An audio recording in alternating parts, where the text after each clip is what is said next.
Good afternoon. As Nick mentioned, my name is Susan Schall, and I will be speaking to you on the subject of a strategic quality assessment. Just a little bit of background about me. I included a picture so you have a face to go along with the voice.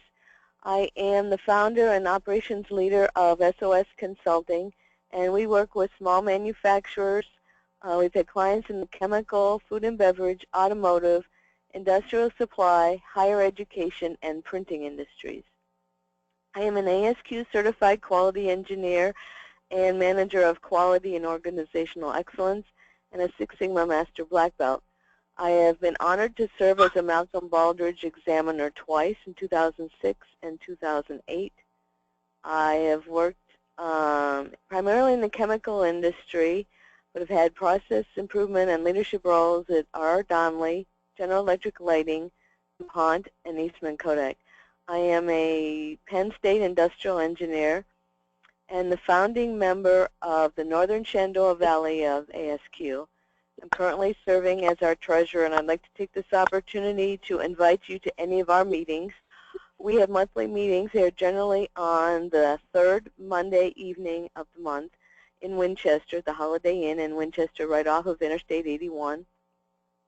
We post our meetings on the ASQ Global Calendar, so you can find it on the ASQ website, as well as our website and our LinkedIn group. And you're more than welcome to join our LinkedIn group, so you will get those announcements. The presentation that I'm sharing with you this afternoon was originally presented at the 2014 Virginia Forum for Excellence. Hey, Susan, you may see some dates there that reflect something that happened 5, 6 years ago. Susan, can you share your screen? It looks like for some reason you just have to hit share your screen and we'll be able to see it. There we go. It was sharing when, I don't know, something happened. Yeah. Okay. Thank you. Okay, so you can see it now. I'll go back just here for a minute too. There's the face. Okay, so let's move on. Does your organization suffer from fog? So what's fog? Frequent changes in leadership, organizational dysfunction, and large amounts of waste and variation. If so, then a strategic quality assessment may help you move out of the fog.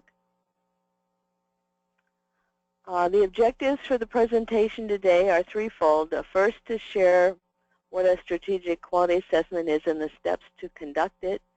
Second, to share how you can use some publicly available tools to perform such an assessment, and to share lessons learned from doing such assessments in 3 different organizations. I will do this by providing a high-level summary of the assessment phases and tools, and do it also in the context of the story of one organization and their fog, and summarize with results and lessons learned. So what is a strategic quality assessment? Well, as the name implies, it's an assessment of the quality management systems of an organization with the purpose of identifying gaps and disconnects in the system, so that you can develop action plans that will focus improvement efforts in a timely fashion on those efforts that will have the most impact, that will reduce the fog and allow the organization to move forward and to drive growth while creating a culture of quality within the organization. The assessment follows the 5 phases of the Six Sigma DMAIC roadmap, where define focuses on setting up the assessment for success. The measure phase focuses on determining the current state of the quality system and identifying the gaps and disconnects. Analyze then analyzes all that and states the opportunities and identifies root causes amongst those opportunities.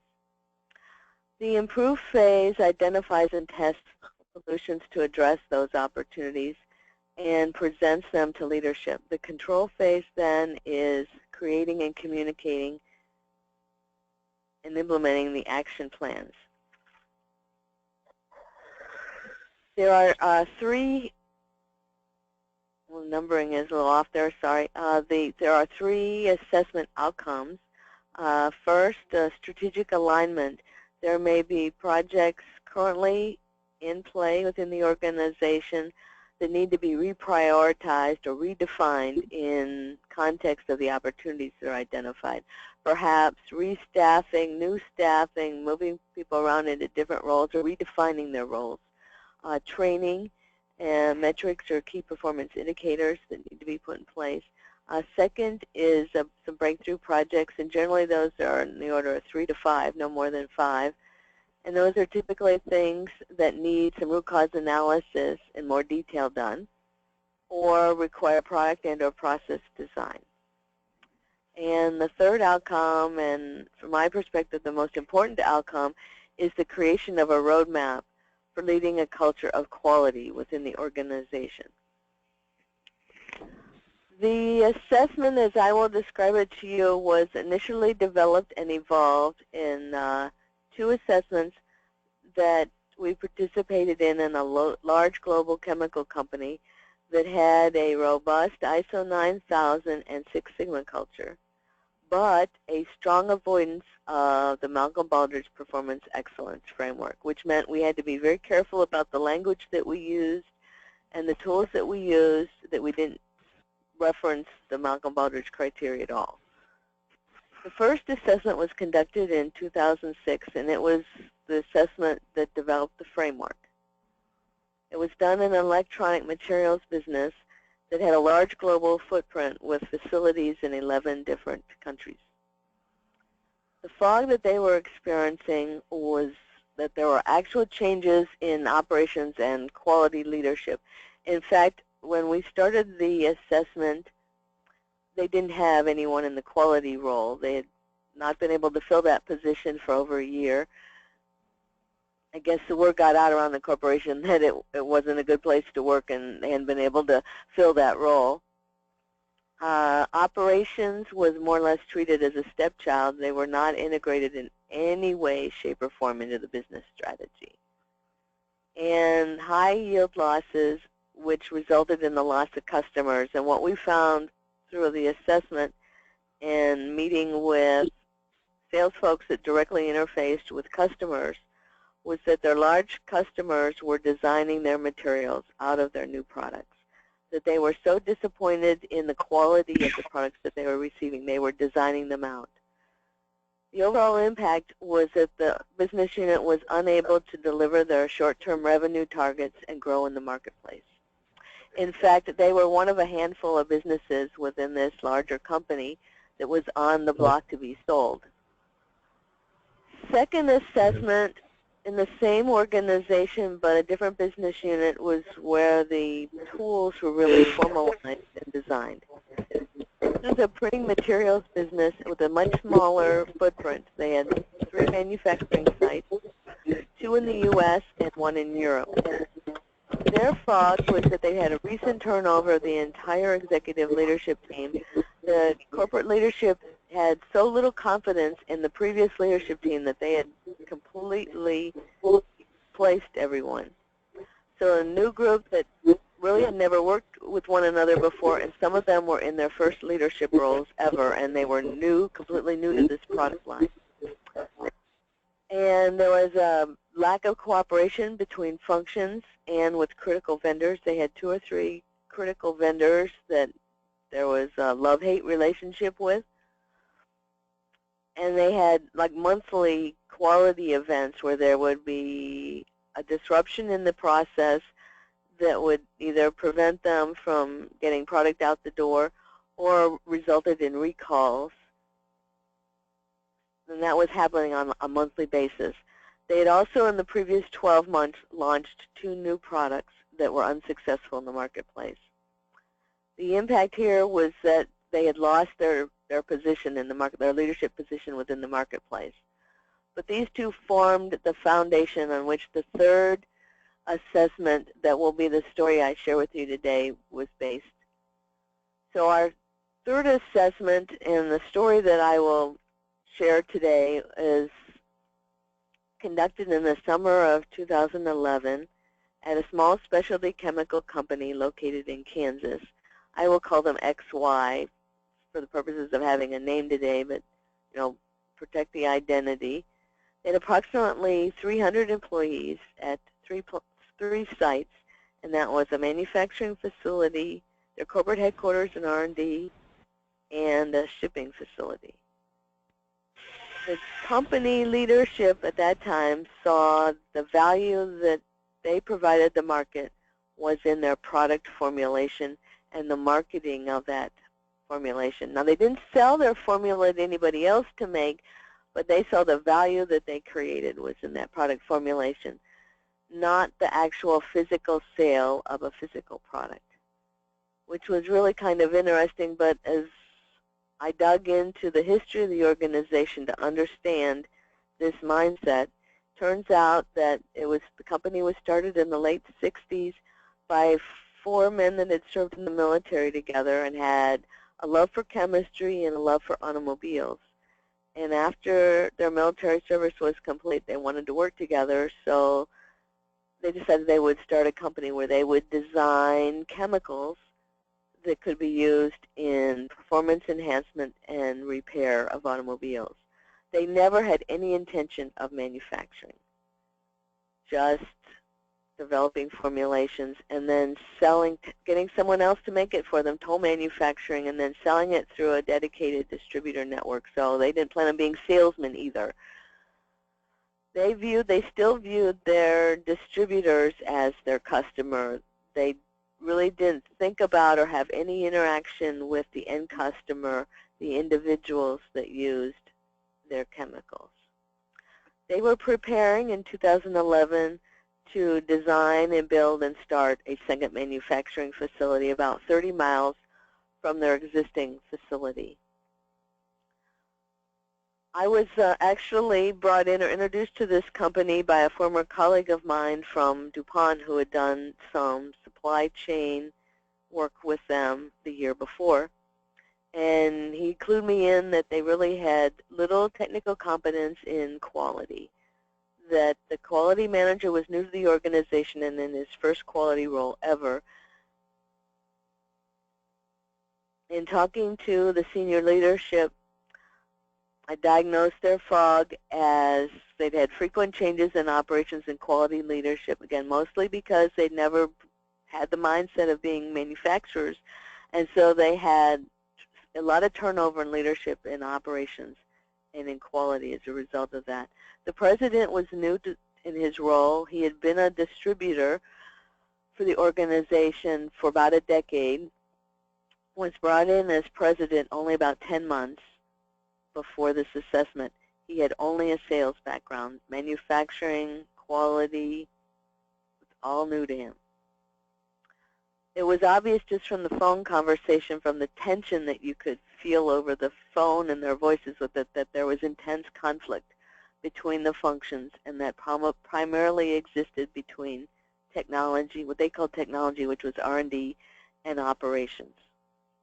And they had frequent internal, what they called defects, and drilling down on that, what it was that they would have product that got out into the distribution chain, and they would get feedback from the distributors that the labeling was incorrect or that the product was not filled properly.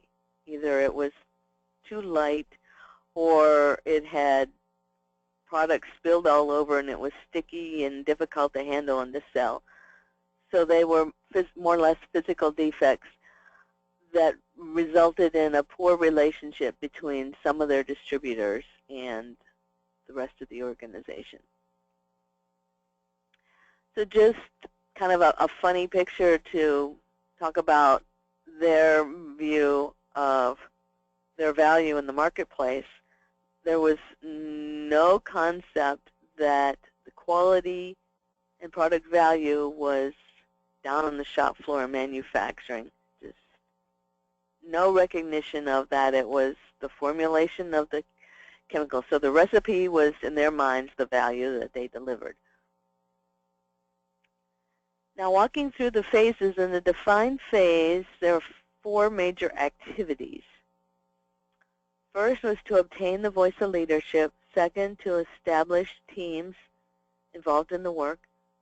And third, establishing the framework and customizing the tools that were customized for that organization in that particular industry.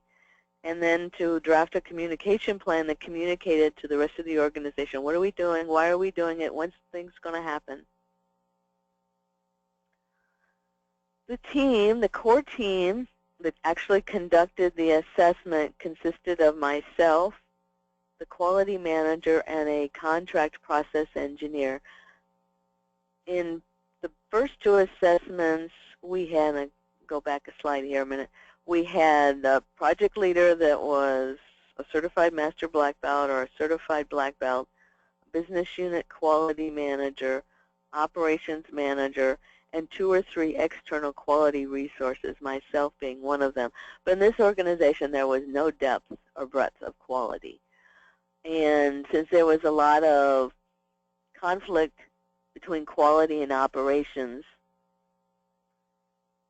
it did not seem feasible to have more than one quality person on the team. And the process engineer was chosen because as a contract employee, he was viewed as being more or less neutral, but had a view of how the operations worked. The steering team consisted of the president, the director of operations, and the director of technology. To obtain the voice of leadership, we conducted 15-minute interviews with the business leadership, and these were held over the phone.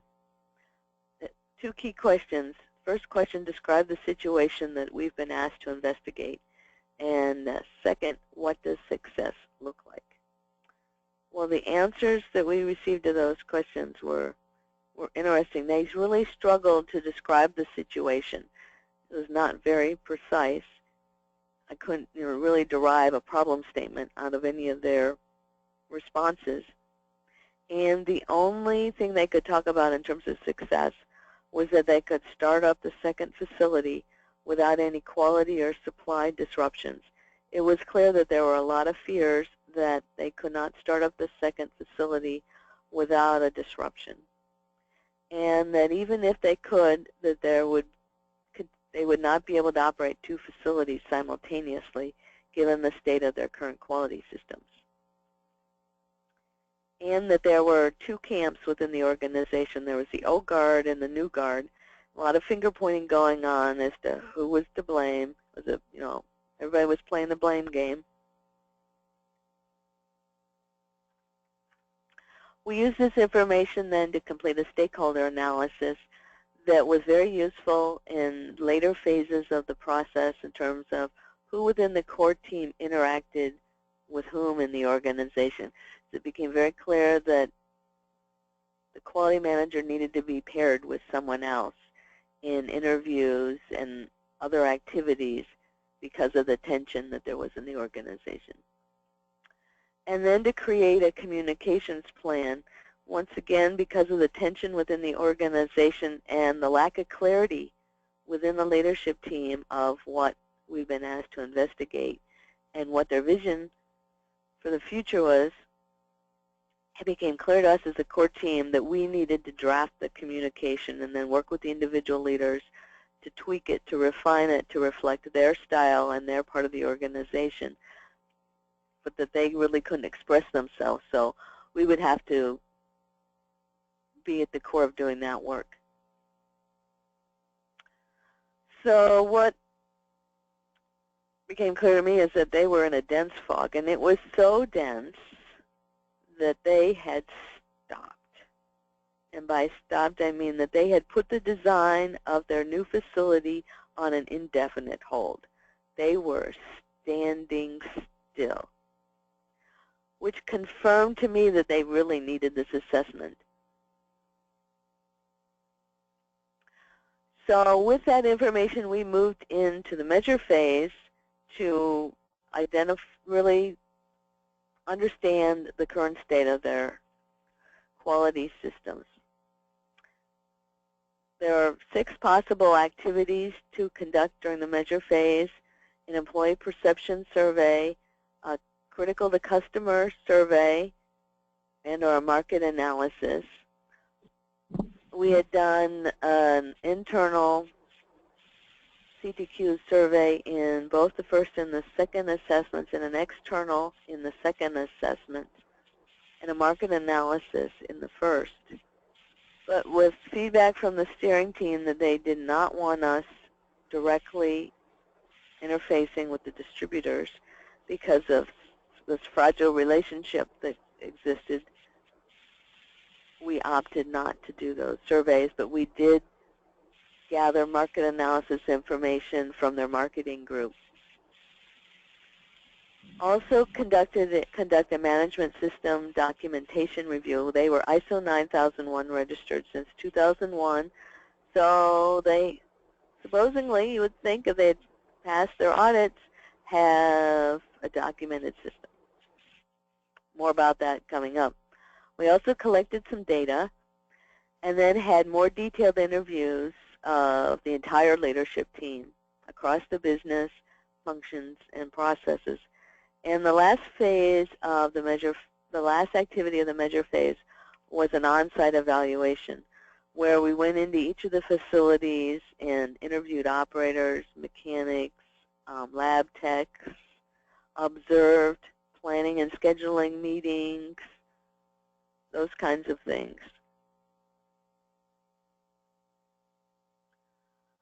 The employee perception survey was the first activity, and the purpose of the objective of that survey was to really understand, to quantify the organization's overall perception of its own quality system and that quality system's maturity.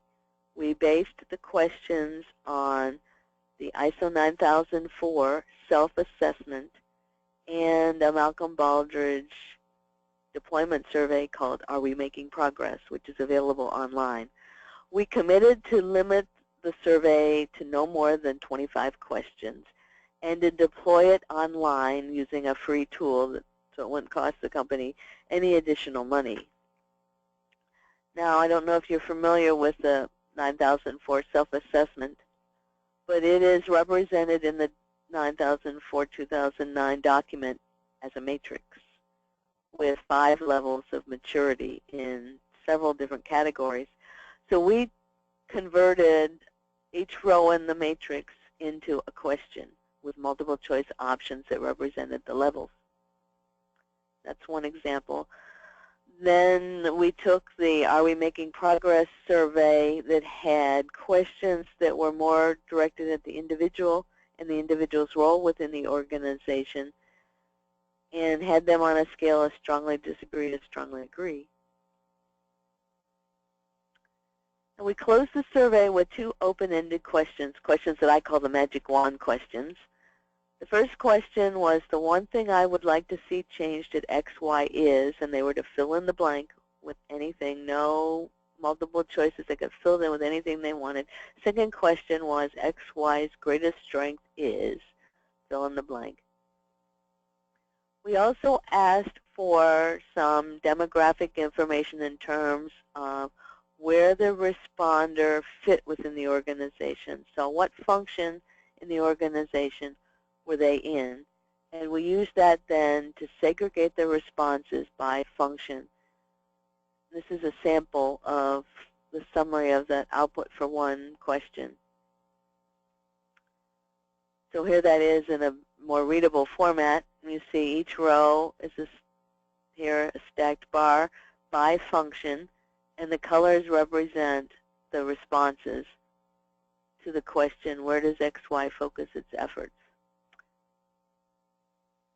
The bottom one was the executive leadership team. When I presented this to the steering team, the president was visibly upset because of the variability that was here.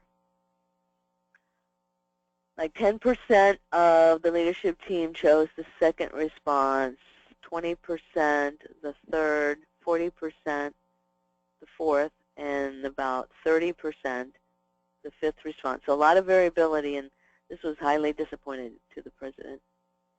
But it was a clue that they were not aligned, that they were not working together as one team.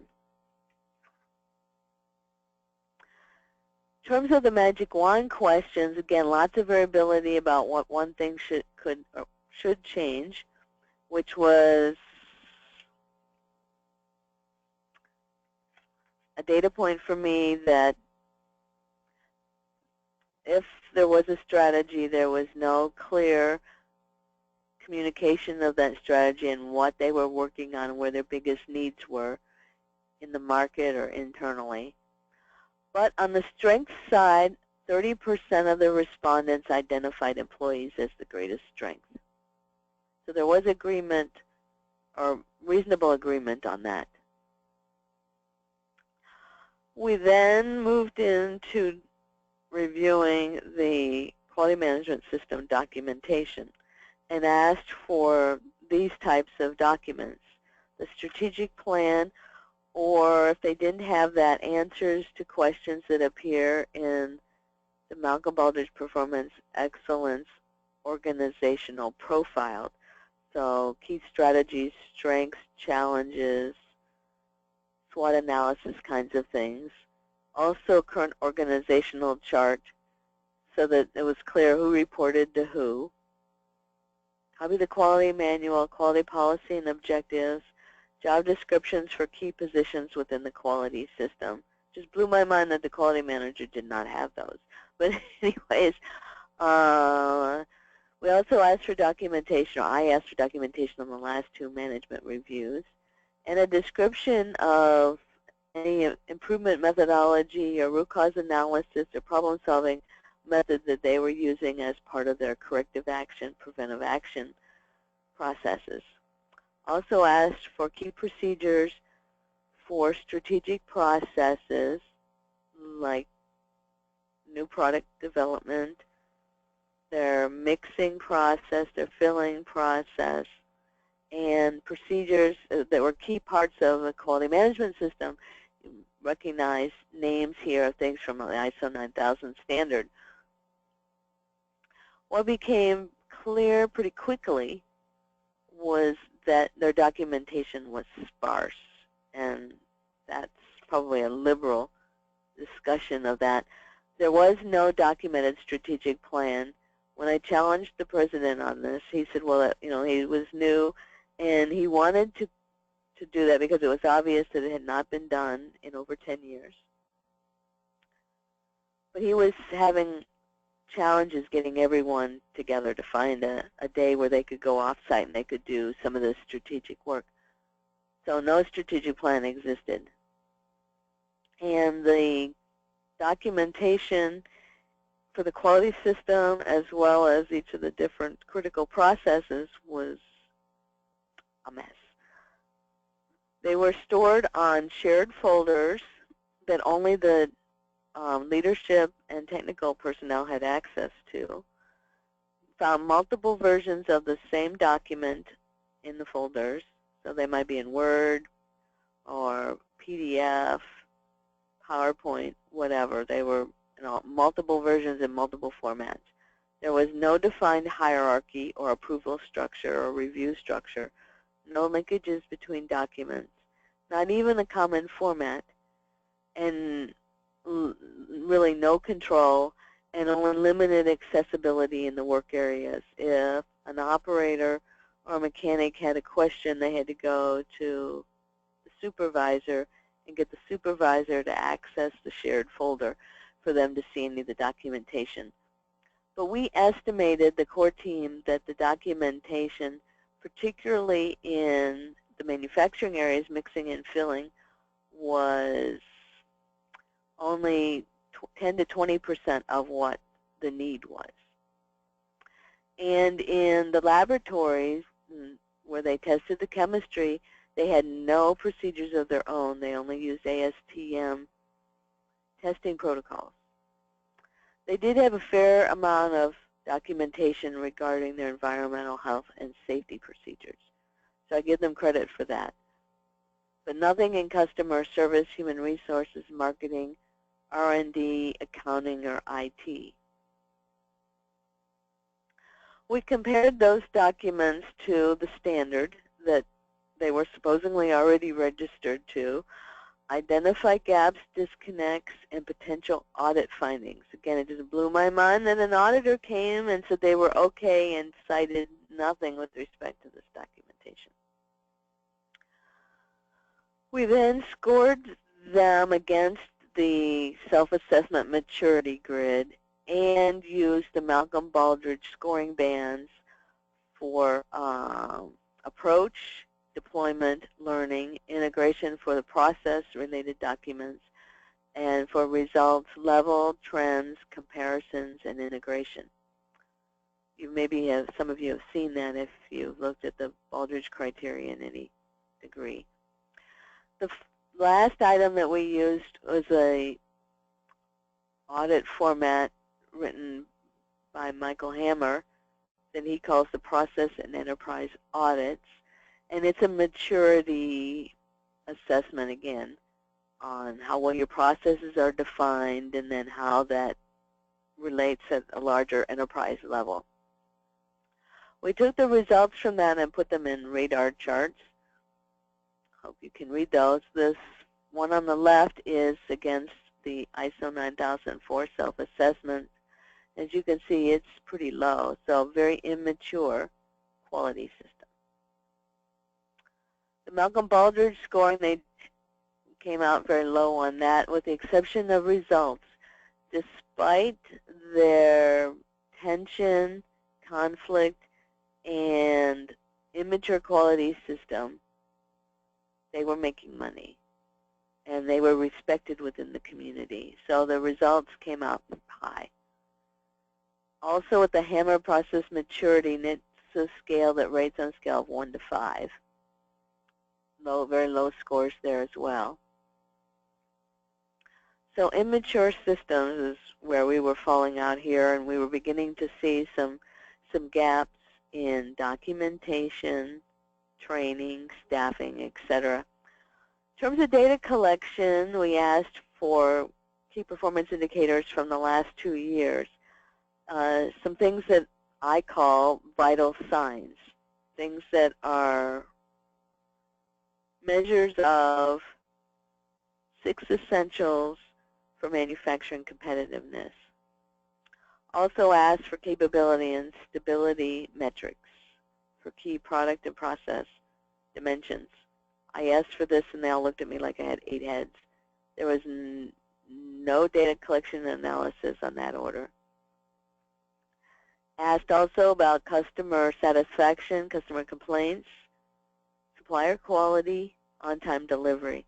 Now, thanks to the work that my colleague that led me to this work had done, they were beginning to look at on-time delivery, but very little on supplier quality and no measure of customer satisfaction. The only thing that they had was a survey that was conducted on shipping performance, and it was really a satisfaction survey on the performance of the trucking company that delivered their product. No measure of employee satisfaction. Also asked for information on their corrective preventive action, process efficiency and effectiveness. Were they resolving issues? How long did it take them to resolve issues? Again, no data on any of that. The vital signs, just a quick picture on the vital signs. The 6 vital signs are cohesive leadership, strategic clarity, communication, statistical thinking, process thinking, and relationships, all to create value. And the red items are the vital signs, the key metrics that I was looking to see how they were performing. Well, what we got was this list of key performance indicators that they were collecting and putting into a PowerPoint presentation once a month. The items in blue are items that aligned with what we requested as vital signs. This item in red, percent days off target formulation, just the title didn't make any sense to me. And so I kept asking and asking and asking what this was. It even confused me further when I saw a graph that looked like this. It took couple weeks of asking questions over the phone during interviews, as well as a week on site for the on-site evaluation to find someone that knew where the data came from, but they couldn't explain this graph. So this was a ding, ding, ding, ding, ding, ding, ding. This is not, they're not using this data at all. Not using it at all. It was a pretty charts that were created once a month, meaningless, and a waste of time.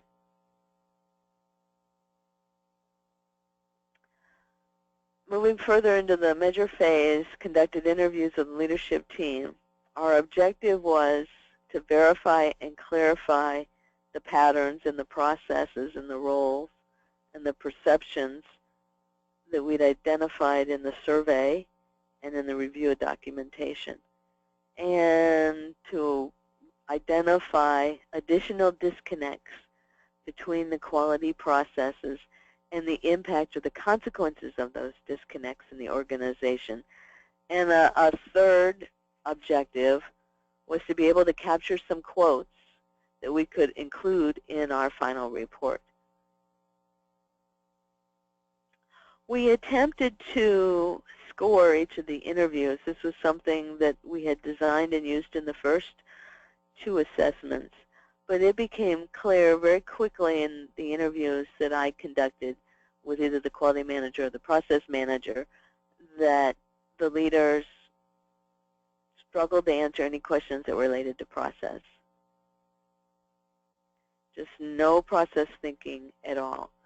They couldn't answer any questions related to process. I started pulling out some models that we had used in the first 2, one of which was a definition of different business processes that are pretty generically found in any manufacturing organization, like the manufacturing of the make process, the supply chain planning process, those kinds of things. So started using those.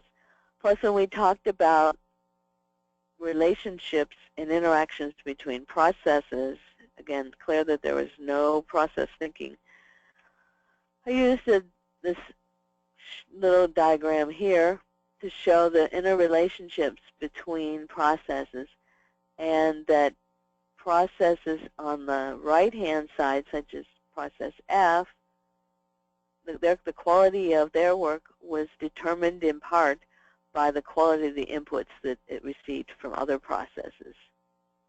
So if F is manufacturing, and C is purchasing, and A is R&D, and D is marketing, that manufacturing quality work was determined by the inputs they received from R&D, the materials that purchasing bought from them, the labeling and the marketing materials that went along with that product and was used in the filling process. This helped set the stage for what I had seen in the previous assessments and was more likely than not going to be an issue here, that although everyone was blaming manufacturing for the quality issues they were seeing, the root causes resided in other places in the organization. So this began to build a foundation that we could talk to them about each of their responsibilities and roles in the quality system. We joked, the core team joked, that it was like the story of the blind man and the elephant, because everybody had a different perception of quality and what their issues were and what was the root cause of those issues. I also came to the conclusion that they were operating in the 1950s, that their entire perspective on quality at the leadership level was that quality was inspection. And as you all know, being quality professionals, you don't inspect quality into anything. And that was their mindset. There was no idea of quality being strategic or being a way to deliver value. Quality was the policeman. They were there to make sure that operations did not mess up the formulation. No concept that quality could be the coach that provided and ensured that the right tools were in place, the quality product could be produced on a day-in and day-out basis. So we're seeing those kinds of opportunities. Also had some surprises during the interviews.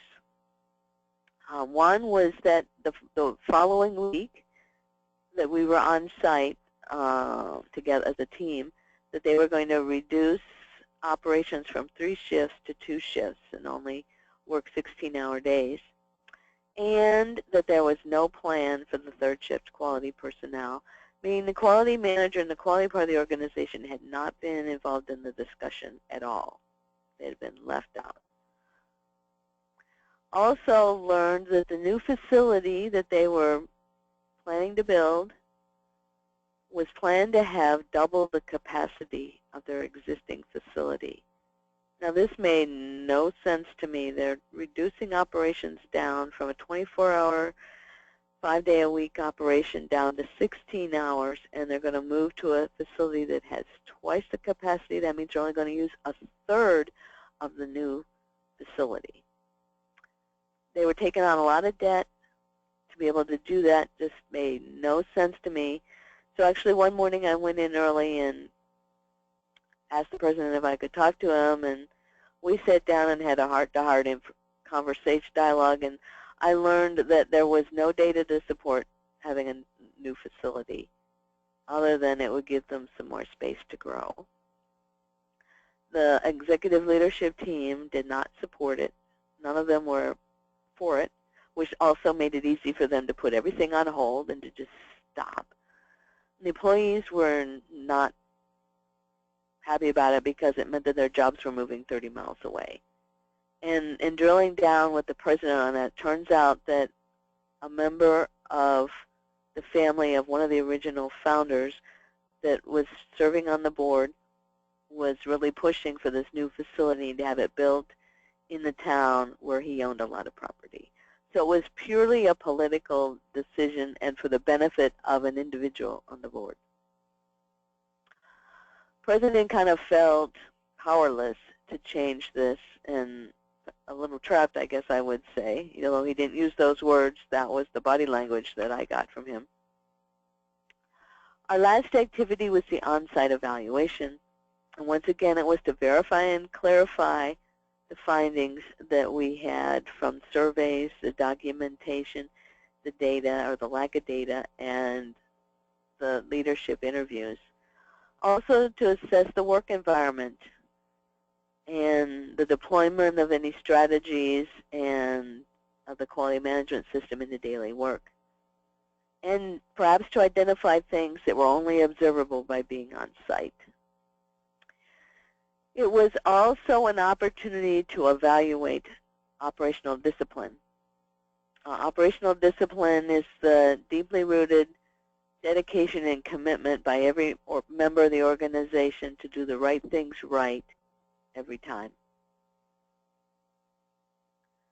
The operational assessment, operational discipline assessment, we used a rubric that was designed for safety that we modified slightly for quality. And it had 4 major categories: leadership focus, employee involvement, and practice consistent with procedures or standard work, excellent housekeeping. Again, we put that on a radar chart, and low scores once again.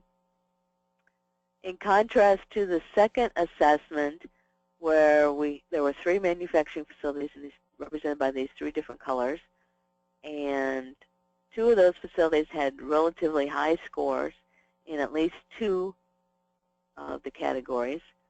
The 3rd manufacturing facility was much lower than the 2, and this diagram drove questions and information that got to a big source of disconnect within their systems that all showed up at one facility.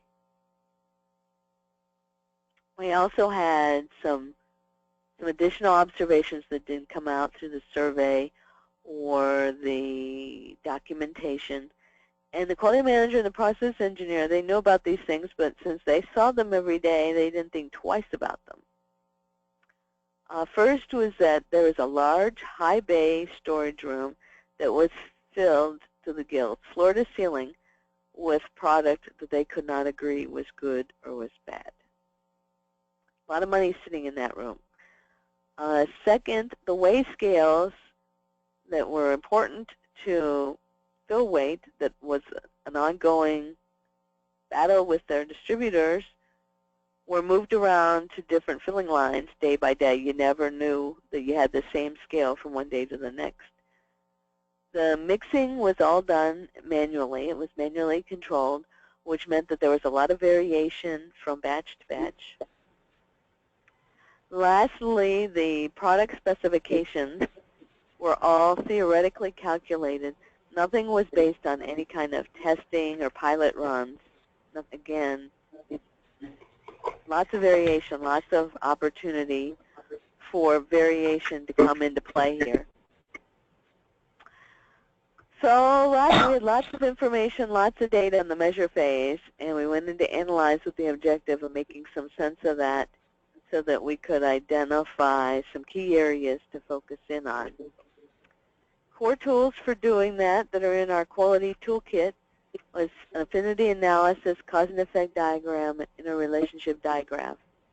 We focused in on the affinity analysis first and then went into an interrelationship diagram so that we could look at the relationships between the patterns that we saw, the opportunities that we saw. We used those then to state opportunities, put a statement with each pattern or each theme. So then we could look for root cause and identify who's the owner, what leader is the owner of the process in which that opportunity resides. So we could collect additional data or information to test our root cause theory. We had 9 themes that we identified, 9 opportunities for improvement, and we tried to word them in a way that it aligned with ISO 9000 and or the Malcolm Baldrige Performance Excellence criteria so that we could use those as best practice frameworks in our recommendations. The items I highlighted in red are 2 that I will share with you here in a minute. We created the interrelationship diagram and obtained a pattern like this. Now, if you've used an interrelationship diagram, you know that the items that appear to the left are the drivers or the root causes of the symptoms or the results that you're seeing in things to the right. So this said that the root causes and the drivers were down in strategic alignment, leadership, and voice of the customer. Now, the quality manager and the process engineer were uncomfortable with that. I think mostly because it was pointing the finger back at leadership, and they felt really uncomfortable with doing that. So I gave them another model. I gave them this strategic improvement cycle and said, okay, put the 9 opportunities where they fit. And I let them do this, let them brainstorm this, and let them do this. And lo and behold, they came up and said, well, we need these 3 things, strategic alignment, voice of the customer, and leadership at the beginning of the cycle in order to do this. So, okay, yes, Susan, we agree. Those are the key things, the key drivers that we need to have the leadership focus on. So we took each of those 9, spent more time on the 3, but we took each of the 9 and identified potential solutions. We did that based upon, I was the one that brought in the external perspective, plus the process engineer had worked elsewhere, so he had some experience as well that we brought in, and then brought in the best practice frameworks of ISO, the Malcolm Baldrige criteria, the Oliver Wright Class A checklist, the Hammer framework for process and enterprise auditing that we had used earlier, as well as some work that's been published on manufacturing competitiveness by some folks at Harvard Business School and the National Academy of Engineers on principles for world-class manufacturing. So we use those as our benchmarks. And we actually split up the opportunities and took responsibility for putting together some recommendations individually, and then we tested them with each other and refined them. We also shared them one-on-one with members of our steering team and other people in the organization. There was a engineer, I don't remember his job title, that was the project manager for new product development. And he probably had the most holistic view of the organization, and that he saw from product design to manufacture to product out in the field. And we tested a lot of things with him as well. We finalized those recommendations, drafted some very high-level action plans, and presented them to leadership. We structured our presentation in the following format. We stated the opportunity and then provided action items in 3 major time blocks. Short term, and these were actions that we said need to be done by year end. These are the pain points. You know, stop the patient from bleeding kinds of things. But there are foundational things that need to be in place for quality transformation. Then the midterm actions were actions that they needed to focus on in the next 12 to 18 months while they're designing and constructing the new facility. They were things that built off of the foundational items in the short term and perhaps require additional investment, and most of that investment was in people, meaning training or new tools for them to use. Long-term actions were things beyond 2013, so they've got the second facility up and running, and there were things to maintain their momentum and really embed quality into their daily work. Now, because there was so much tension and conflict within the organization, I felt it was important that they have a teamwork model embedded into the recommendations. So from short-term to mid-term to long-term, there was an overall theme of this work model of learning some aspects of quality process, plans for improvement, committing who would do what and by when, and actually doing the work, reporting back on the work, and reflecting on what worked, what did not work, and then repeating the cycle. So that was embedded, it was implicit in the recommendation plans. So looking at it as an example, a couple of the opportunities, the opportunity that was identified as the root of all root causes was strategic alignment, and that a shared strategy does not exist. It's evidenced by the fact that they hadn't done strategic planning in over 10 years and they couldn't get everybody together to do it. So the short-term recommendation was get off your duff, guys, and do it. Midterm recommendation, then once you have that, align your quality policy and your quality objectives to that plan.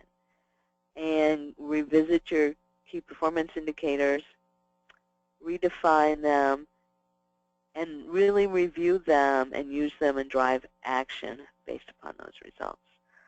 Long term, once you've got the new facility up and running, perhaps invest in some software that would allow you to cascade those results throughout the entire organization, so it was not operations and technology, but it was across the entire organization.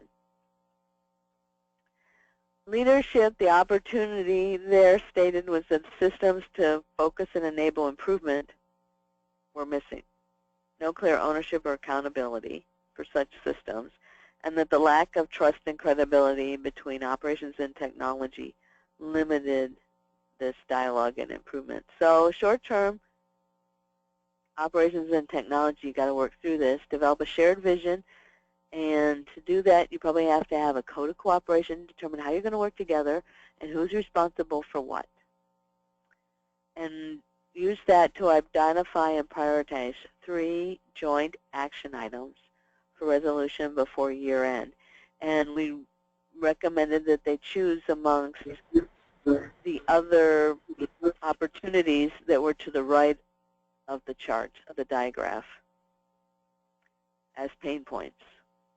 Then midterm, once the strategic plan was done, refine and align their vision in support of that strategic plan, and continue to do joint projects by creating a prioritization mechanism that they could use to prioritize their work and work together on. Long-term then was to extend that process and root cause analysis approach across the organization. We gave them a very high implementation plan. This was the end of August 2011, and the strategic things is you got to start, guys, right away.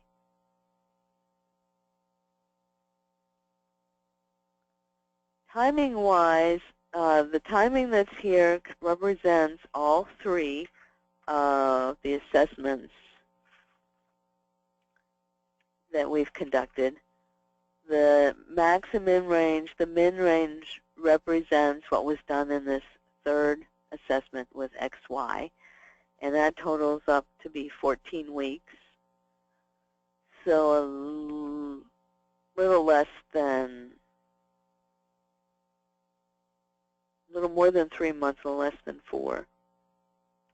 And that fit, we started the first week in June, ended the third week in August.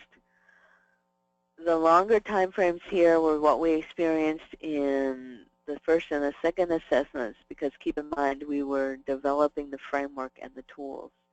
So that required more work up front here to do that work, and how to analyze the results as well.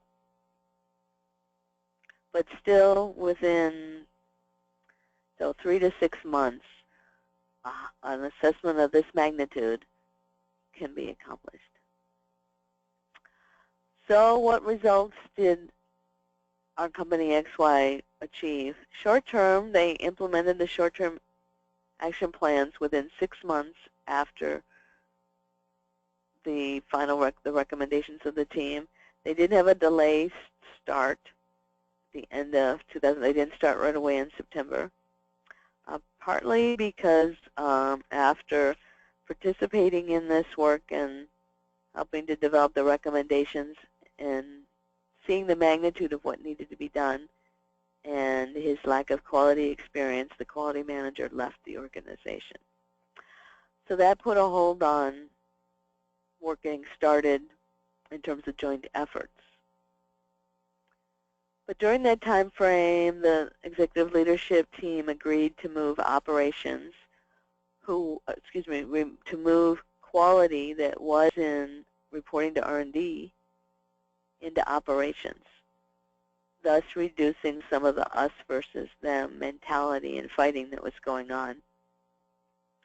They were able in November, like right around Thanksgiving, to charter a joint operations and technology team that worked on pain points, and 2 of the pain points that were identified were defect definitions. Get this stuff out of this big room, determine whether it's good or bad, let's deal with it. They used, with some facilitation from SOS Consulting, the teamwork model and DISC team profiles to work as one team, which was really a new concept, one new XY team. The process engineer worked alongside of this joint team to develop a structure for the standard operating documents. So procedures, work instructions, specifications. And once that structure was defined and the joint team was using it, it became clear to the operations director that he needed someone who could spend their time focused on maintaining that structure, getting the documents that they did not have developed, reviewed, and approved. So they created the document controller position and moved a long-term employee in there that had credibility. Also, the process engineer, in parallel with the joint team, developed a fill weight management process. That involved a lot of data collection, calibration of the weigh scales and data collection, and he was able to get funding to support a co-op student from a local university to help him with that data collection and analysis. while that was going on, before year end, the president was able to get the leadership team together, and with the help of an external facilitator, because remember they didn't get along, the old guard and the new guard could barely speak to one another. So they had an external facilitator that facilitated their work to develop a strategic plan. With that and seeing that they could get some work done and move forward in quality, the leadership team felt that they could see their way forward, and they were able to restart the design of their new facility. That was by the end of 2011. I maintained contact with them over the last 5 years. They did start up their new facility in early 2014, a little bit behind schedule, but they did start up. They were able to build capacity week over week without interruption in delivery or any quality issues. They successfully passed their 2012 and 2013 surveillance audits, with their longtime auditor commenting on their increased focus and discipline. And in 2013, they expanded their management system to include the environmental, enabling them to achieve 14,001 registration and increase their sales in Europe. And from my discussions with members of the joint team and the president, the culture continues to shift to one team, one new XY. So some lessons learned. Try and make this quick because we're running out of time here. Trust and relationship with the business leaders at all levels is really critical to understanding and reducing the fog. Sometimes it's the root of the fog. And an external perspective, such as one that I brought to this team, is additive to the assessment. And the core team doesn't have to be large. We had 5 people in the first assessment, 4 people in the first assessment, 5 in the second, and 3 in this one.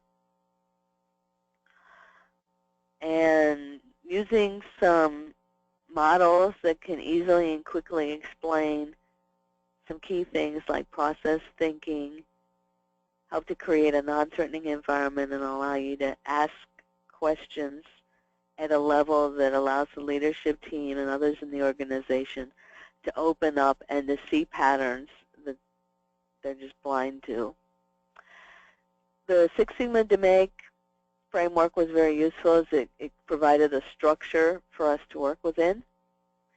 And knowing the story of the organization in the case of XY, knowing how they were founded and why they were founded provided a context for understanding the behaviors that we were seeing within the organization.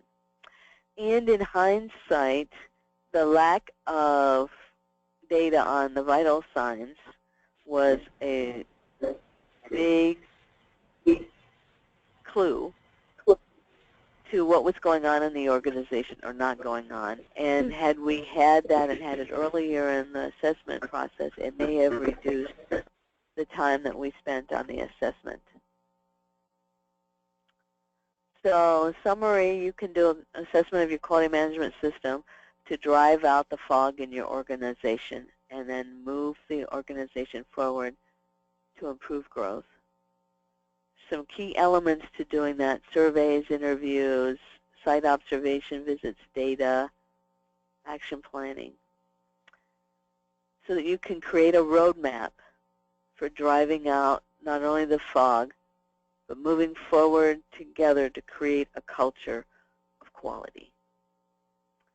I was traveling a couple weeks ago and saw a poster in the fitness room that had this quote on it that I thought was so appropriate. Do not fear moving forward slowly. Fear standing still. Unfortunately, I see way too many small manufacturers standing still. They're confused by all this acronym stuff, ISO, Six Sigma, 5S, JIT, TQM, and they're standing still.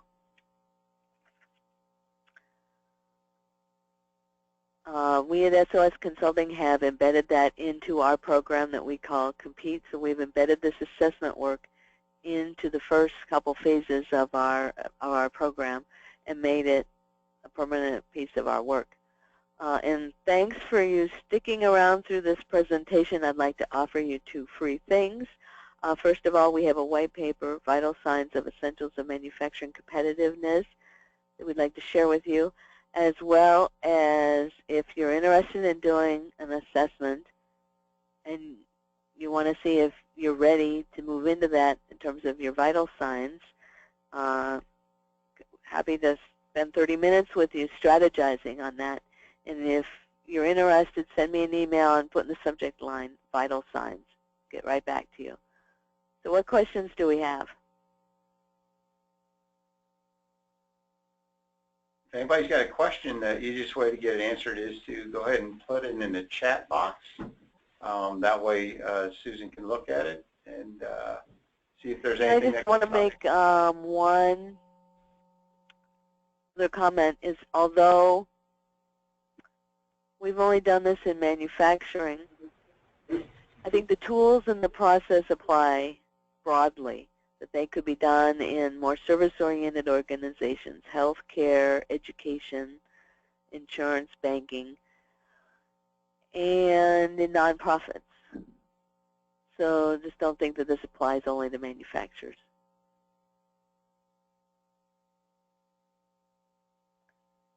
I don't see any other questions. Well, let me scroll down here.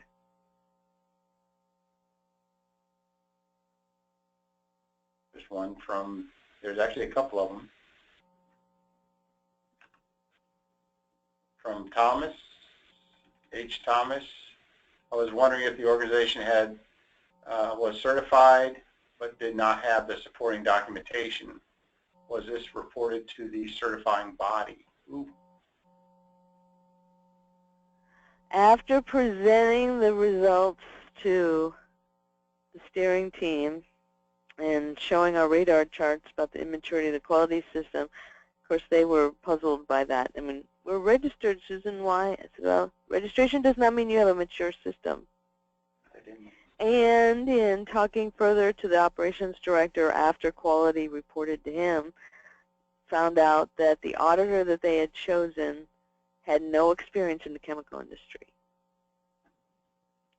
They were in a community that was dominated by the aerospace industry.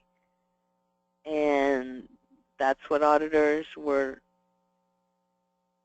around locally, and that's what they chose, but had no chemical background.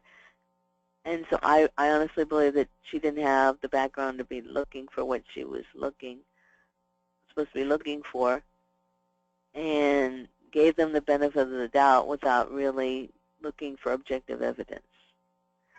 So they ended up, after the assessment, sitting down with the auditor and saying, this is what we now understand about our quality system, and that you've not given us any of this kind of feedback or any reason to believe that we had an immature system. And so they had, good heart-to-heart conversation and agreed how they would move forward together. There's one more question. It says, is the presentation available for us to print and share? Will you be able to share your PowerPoint either in PDF format so we can distribute it to the attendees? Yeah, I can. Norville, is that you? Do you want me to send it to you? Or is that Nick? Yeah, I'm just Nick talking, but if you send it to Norville or myself, we'll both be able to. Okay. All right, I'll do that in a few minutes here. Okay, thank you. Is there any other thank questions? You all. If not, I appreciate everybody's time. I know it went a little over, but I think everybody was very, very pleased with what they heard and saw. So I appreciate it, and thank you very much, Susan, for your time today. And my pleasure. My pleasure. All right, thank you very much. Thank you. All right, bye-bye. Bye.